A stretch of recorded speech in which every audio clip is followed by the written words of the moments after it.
ಆತ್ಮೀಯ H16 news ಅರ್ಥಾತ್ ಸೀತಾರಾಮ್ ನ್ಯೂಸದ ವೀಕ್ಷಕರೇ, ನಾನು ನಿಮ್ಮವ ಎಂ ಆಯುಧ ಮಲ್ಲಪ್ಪ ಜೊತೆ ಅವರು. ತಾವು ಈಗ ಸುದ್ದಿಗಳ ಲೋಕಕ್ಕೆ ಎಂಟ್ರಿ ಹೊಡಿತಾ ಇದ್ದೀರಿ. ಈ ಸುದ್ದಿಗಳನ್ನು ಪ್ರತಿಯೊಂದು ನೋಡೋ ಜೊತೆಗೆ ನಿಮ್ಮ ಅಭಿಪ್ರಾಯಗಳನ್ನು ಹಂಚ್ತಾ ಇರಿ. ಯಾಕಂದರೆ ಈ ಸುದ್ದಿಗಳು ನಿಮಗಾಗಿ, ನಿಮ್ಮ ಬದುಕಿಗಾಗಿ, ನಿಮ್ಮ ವೈಚಾರಿಕೆಗಾಗಿ, ನಿಮ್ಮ ತಿಳುವಳಿಕೆಗಾಗಿಯೂ ನಿಮಗೂ ಗೊತ್ತು.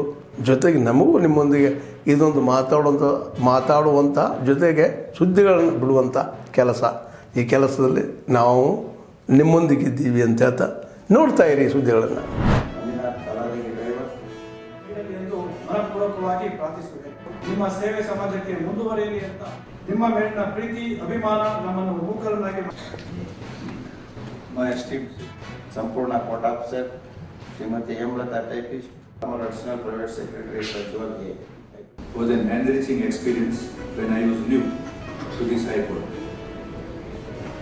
Today morning, in ceremonial bench with Brother Justice Gowda, I once again experienced how well prepared, sharp, and quick decision maker he is in his judicial dispensation. Brother Justice T.G. Shivshankara Gowda's adherence to high principles throughout his professional career has set the inspiring standards. It is a legacy to be remembered. His contributions are many and his absence at the bench will be keenly felt. On behalf of my sister and brother judges, on behalf of the entire High Court, and on my personal behalf, I extend my deep wishes to Brother Justice Gowda. We pray to the Almighty that He shows on Brother Justice Gowda and his family members the boundless happiness and full of health in the future years. Om ಧ್ರುವಂತೆ Raja ವರ್ಣೋ ಧ್ರುವಂತೆ Brihaspati.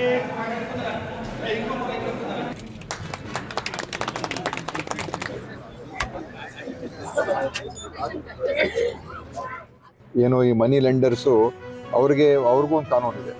Micro finance ಅವರು ಕೇಂದ್ರದ ಅವ್ರದ್ದೇ ಒಂದು act ಇದೆ. ಆ act ಅಡಿಯಲ್ಲಿ ಅವ್ರು ಬರ್ತಾರೆ. So ಇದೆಲ್ಲ ಕಾನೂನಾತ್ಮಕವಾಗಿ ಹೇಗೆ ನಾವು ಮಾಡ್ಬೋದು ಅದನ್ನು ಕೂಡ ನೋಡಬೇಕಾಗ್ತದೆ. ಮತ್ತು ಹೊಣೆಗಾರಿಕೆ ಇದು ಒಂದು ಕಡೆ ಸಾಲ ಯಾವ ಕಾರಣಕ್ಕೆ ತೊಗೊಂಡ್ರು, ಏನು ತೊಗೊಂಡ್ರು.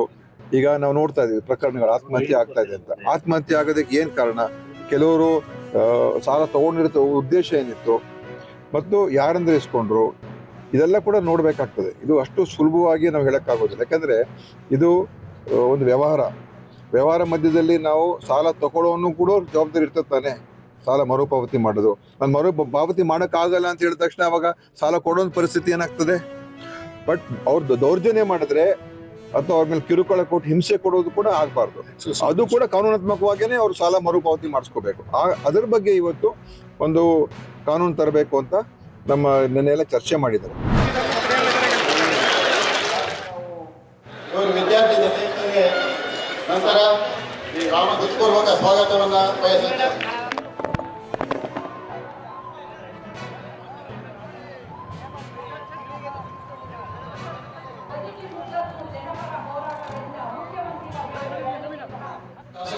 ಶ್ರೀ ಮಂಜುನಾಥ್ ಅವರು ಆಗಮಿಸಿದ್ದಾರೆ.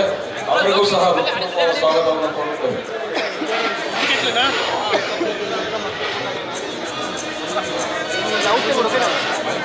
ಆಗ್ತಾ ಇರ್ಬೋದು ಅಥವಾ ರಾಜ್ಯದ ಎಲ್ಲ ಜಿಲ್ಲೆಗಳಲ್ಲಿ ಕೃಷಿ ಕ್ಷೇತ್ರ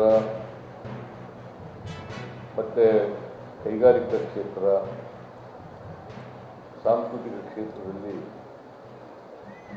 ನಮ್ಮಲ್ಲಿ ಆಗಿರ್ತಕ್ಕಂಥ ಬೆಳವಣಿಗೆಗಳು, ಅಭಿವೃದ್ಧಿ, ಅವುಗಳನ್ನು ಜನರಿಗೆ ತಿಳಿಸ್ತಕ್ಕಂಥ, ಜನರಲ್ಲಿ ಜಾಗೃತಿಯನ್ನು ಉಂಟು ಮಾಡ್ತಕ್ಕಂಥ ಕೆಲಸವನ್ನು ಮಾಡ್ತಾರೆ. ನಮ್ಮದು ದೇಶ ಕೃಷಿ ಪ್ರಧಾನವಾದಂಥ ದೇಶ. ಗುಡಿ ಕೈಗಾರಿಕೆಗಳಿಂದ ಕೂಡಿರ್ತಕ್ಕಂಥ ದೇಶ. ಈ ದೇಶದಲ್ಲಿ ಕೃಷಿ ಮತ್ತು ಕೈಗಾರಿಕೆ ಬೆಳವಣಿಗೆ ಆದರೆ ನಾಡು ಅಭಿವೃದ್ಧಿ ಆಗಲಿಕ್ಕೆ ಸಾಧ್ಯ ಆಗ್ತದೆ. ಜೊತೆಗೆ ಮೈಸೂರನ್ನು ಒಂದು ಸಾಂಸ್ಕೃತಿಕ ನಗರ ಅಂತೇಳಿ ನಾವು ಕರಿತೀವಿ.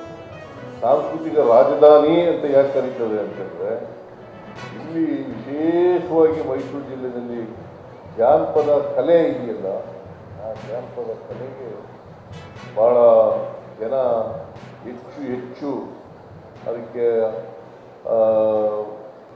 ಸುತ್ತೂರು ಕ್ಷೇತ್ರ ಇದೆಯಲ್ಲ, ಬರೀ ಧಾರ್ಮಿಕ ಕ್ಷೇತ್ರವಾಗಿ ಇರಬಾರ್ದು ಅಂತೇಳಿ ಶಿಕ್ಷಣಕ್ಕೆ ಹೆಚ್ಚು ಒತ್ತು ಕೊಡ್ತಕ್ಕಂಥ ಕೆಲಸವನ್ನು ಮಾಡ್ತಾರೆ. ಅದಕ್ಕೆ ನಿನ್ನೆ ಸಚಿವ ಸಂಪುಟದ ಸಭೆಯಲ್ಲಿ ಇವತ್ತು ಸನ್ಮಾನ್ಯ ಮುಖ್ಯಮಂತ್ರಿಗಳ ಅಧ್ಯಕ್ಷತೆಯಲ್ಲಿ ಎಲ್ಲ ಸಚಿವರು ಅದಕ್ಕೆ ಸಹಕಾರವನ್ನು ಕೊಟ್ಟಿದ್ದಾರೆ.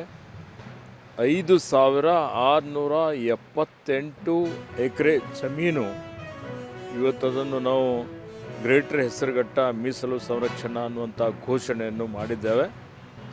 ಇದರಿಂದ ಬೆಂಗಳೂರಿಗರಿಗೆ ಭಾಳ ಉಪಯುಕ್ತ ಆಗ್ತದೆ. ಇಲ್ಲಿ ಸುಮಾರು 133 ಪ್ರಭೇದದ ಪಕ್ಷಿಗಳಿದ್ದಾವೆ, ಪ್ರಾಣಿಗಳಿದ್ದಾವೆ, ಕೆರೆಗಳಿದ್ದಾವೆ, ಹುಲ್ಲುಗಾವಲಿದೆ. ಇವತ್ತು ಈ ಭಾಗದಲ್ಲಿ ಒಂದು ಬೆಂಗಳೂರಿಗೆ ಲಂಗ್ ಸ್ಪೇಸ್ ಅವಶ್ಯಕತೆ ಇತ್ತು.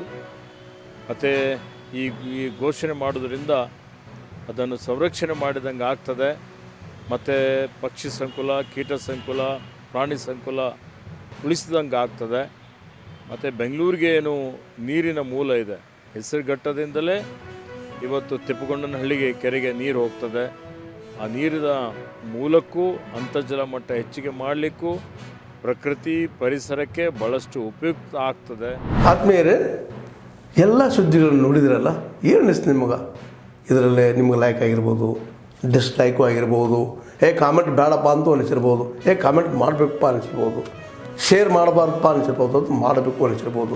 ಏನಾದರೂ ಆಗಲಿ ಶೇರ್ ಮಾಡ್ತಾಯಿರಿ, ಈ ನ್ಯೂಸ್ಗಳನ್ನ ಹಂಚ್ತಾ ಇರಿ, ಜೊತೆಗೆ ಇದಕ್ಕೆ ಸಬ್ಸ್ಕ್ರೈಬ್ ಆಗ್ತಾಯಿರಿ ಅಂತ ಹೇಳ್ತಾ H16 ನ್ಯೂಸ್ ಅರ್ಥಾತ್ ಹೇ ಸೀತಾರಾಮ್, ಇದು ಸತ್ಯದ ಕೈಗೆ ನಡಿ. ವಂದನೆಗಳು.